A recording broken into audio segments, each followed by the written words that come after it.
अब हम बात करते हैं शक्ति के प्रकार की। शक्ति के अर्थ को हम जान चुके हैं। शक्ति का अर्थ क्या है?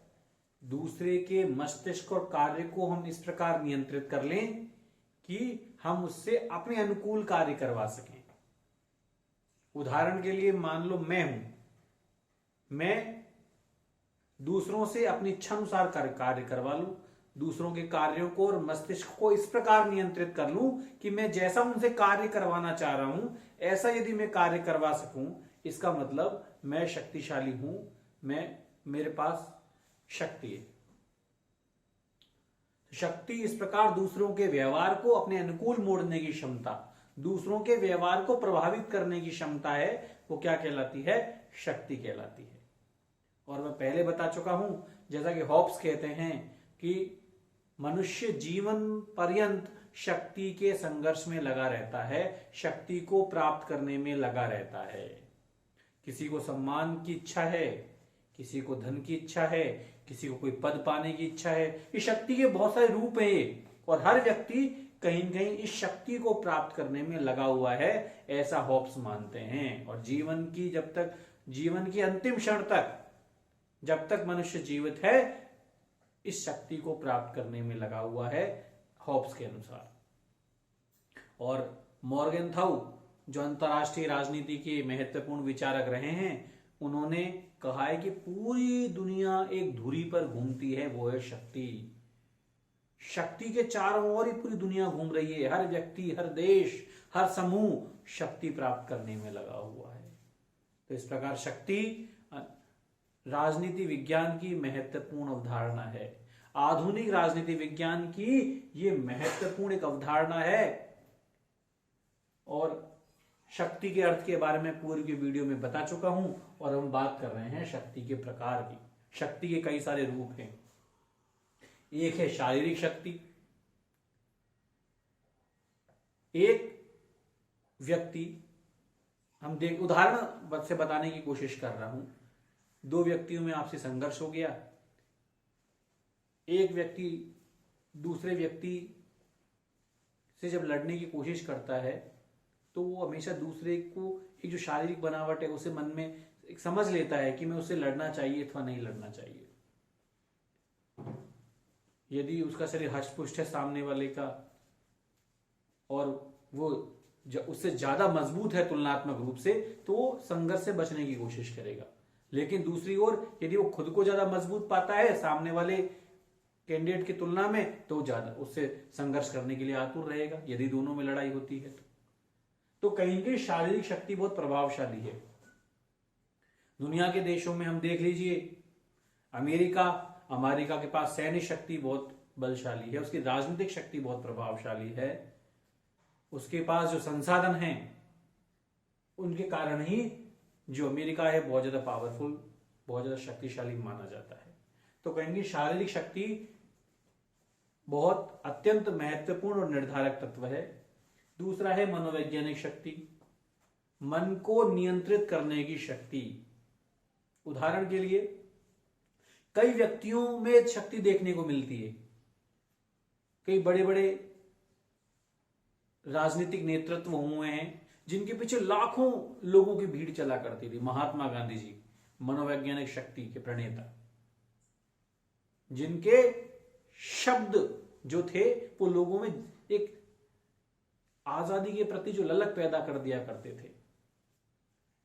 उनके ओजस्वी भाषणों से प्रेरित होकर लोग उनके पीछे चला करते थे। मनोवैज्ञानिक शक्ति तो कई बड़े बड़े अध्यात्म गुरुओं में, कई बड़े बड़े नेताओं में ये मनोवैज्ञानिक शक्ति देखने को मिलती है। वो अपने भाषणों से, अपने कथनों से, अपने वाक्यों से लोगों को अपनी ओर सम्मोहित कर लेते हैं। लोग उस नेतृत्व में एक बहुत बड़ी शक्ति को देखते हैं और मानते हैं कि वो नेता उन लोगों के लिए अच्छे रूप में कार्य कर सकता है। तो इस प्रकार लोग उस व्यक्तित्व की मनोवैज्ञानिक शक्ति से प्रेरित होकर उसके पीछे चलते हैं। तो मनोवैज्ञानिक शक्ति बहुत महत्वपूर्ण शक्ति है। राष्ट्रों के रूप में भी शक्ति देखने को मिलती है। उदाहरण के लिए भारत के स्वतंत्रता दिवस पर, गणतंत्र दिवस पर जो परेड होती हैं, वहां पर कई जो शस्त्र हैं, अस्त्र शस्त्रों का प्रयोग किया जाना, बड़े बड़े हमारे सैन्य जो संगठन हैं उनके द्वारा कर्तव्यों का आयोजन करना, ये एक मनोवैज्ञानिक शक्ति है। दुनिया के अन्य राष्ट्रों को दिखाना है कि हम, हमारे पास वो शक्ति है, हम भी किसी से कम नहीं है। जब एक मुझे उदाहरण याद आ रहा है, अरब इजराइल का जब संघर्ष हो रहा था, अरब इजराइल युद्ध चल रहा था, तो इजराइल ने उस समय इस प्रकार का प्रचार किया कि उसके पास परमाणु शक्ति है, अरब देशों को डराने के लिए। अरब देशों के मन में यह बात घर गई कि यदि ये युद्ध कहीं ज्यादा और बढ़ गया तो ऐसा ना हो कहीं इजराइल हमारे ऊपर परमाणु हथियारों का प्रयोग कर दे, क्योंकि इजराइल ऐसा दावा करने लग गया था कि उस समय मेरे पास परमाणु हथियार है। दूसरे के मन को नियंत्रित करने की शक्ति। तो कई राष्ट्रों के द्वारा ये जो बार बार प्रचार किया जाता है, अपनी शक्ति का जो एक दिखावा किया जाता है, वो एक मनोवैज्ञानिक शक्ति है, अन्य राष्ट्रों को डराने के लिए, अन्य राष्ट्रों में भय पैदा करने के लिए, ताकि अन्य देश उस देश की शक्ति का सम्मान कर सके। तो मनोवैज्ञानिक शक्ति भी काफी प्रभावी शक्ति होती है ये। तीसरी है सैन्य शक्ति। ये शक्ति का एक बहुत महत्वपूर्ण अवयव है। हम जानते हैं कई देशों के पास सैन्य शक्ति बहुत के रूप में, कई देश बहुत प्रभावशाली हैं, बड़ी बड़ी सेनाएं हैं। एवं भारत भी शक्तिशाली देश माना जाता है, क्योंकि भारत के पास एक जल थल नभ के रूप में 3 रूपी सेनाओं का एक संगठन है। अमेरिका भी इस रूप में अधिक शक्तिशाली माना जाता है, उसके पास भी आयुधों का बहुत बड़ा भंडार है, अस्त्र शस्त्र है, परमाणु हथियार है, बहुत बड़ा सैन्य संगठन है। अमेरिका की बात करें, चाहे चीन की बात करें, चाहे रूस की बात करें, चाहे ब्रिटेन, फ्रांस, भारत, ये काफी ऐसे देश हैं जिनकी सैन्य शक्ति काफी मजबूत है, और इसलिए ये सभी देश सैन्य शक्ति के रूप में प्रभावशाली माने जाते हैं। लेकिन वास्तव में देखा जाए तो जो सैन्य शक्ति है, इसको शारीरिक शक्ति का ही पार्ट माना जाता है। इसका शारीरिक शक्ति का ही। और तीसरी शक्ति के रूप में हम एक अलग शक्ति की यहां विवेचना कर चाहते हैं, उसका नाम है आर्थिक शक्ति।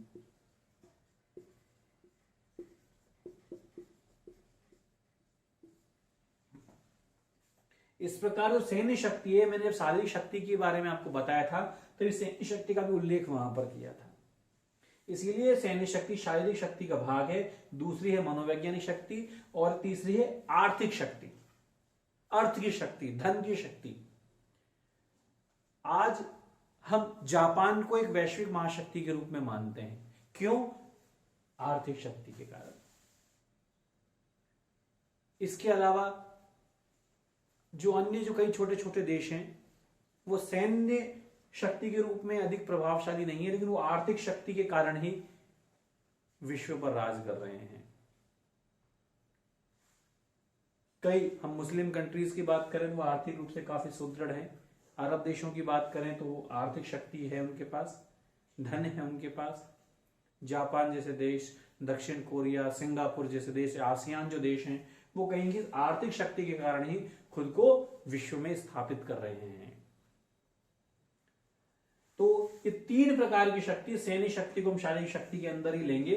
इस प्रकार शक्तियों के विभाजन के रूप में हम 3 प्रकार की शक्ति हमारे सामने हैं: शारीरिक शक्ति, मनोवैज्ञानिक शक्ति और आर्थिक शक्ति। अब हम बात करते हैं शक्तियों को प्रयोग में किस तरीके से लाया जाता है। प्रयोग में लाने की पद्धतियां बहुत आसान है। हम जानते हैं एक शक्ति के प्रयोग की विधियां, पद्धति समझाना,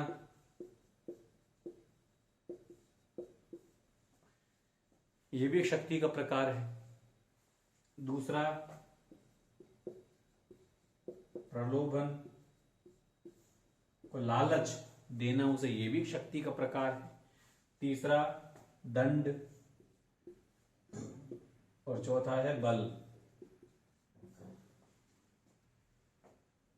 ये सब शक्ति के पद्धतियां हैं, अलग अलग रूप में अलग अलग शक्तियां ये प्रयोग में लाई जाती हैं। जैसे कहीं जगह समझाने से कार्य चल जाता है, जहां कई बार समझाने से कार्य नहीं चलता वहां प्रलोभन दिया जाता है।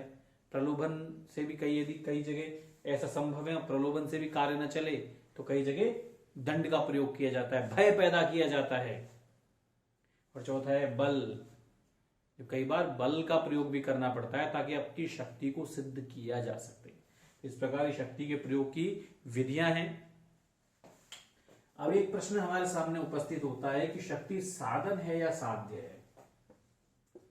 शक्ति साधन है या साध्य? शक्ति एक जरिया है या फिर शक्ति एक लक्ष्य है? हम दुनिया के देशों की बात करें तो हर कोई देश शक्तिशाली होना चाहता है। लक्ष्य क्या है? शक्तिशाली होना। हर देश अपने राष्ट्रीय हितों की पूर्ति करना चाहता है। हर देश विश्व में सबसे ज्यादा शक्तिशाली देश बनना चाहता है। तो साध्य तो है, लक्ष्य, हर देश का लक्ष्य है। वो जानते हैं कि विश्व में हम प्रभावी तभी हो सकते हैं जब क्या हो जाए? शक्तिशाली हो। तो हर देश का उद्देश्य है, लक्ष्य है, साध्य है, क्या है? शक्तिशाली होना। तो शक्ति साध्य रूप में भी है। पहली बात, शक्ति साध्य रूप में, लक्ष्य रूप में, उद्देश्य में है ये। लेकिन क्या शक्ति साधन है? इस पर हम विचार करते हैं। यदि कोई देश शक्तिशाली होना चाहता है उसके लिए भी क्या उसे अर्जित करनी पड़ेगी?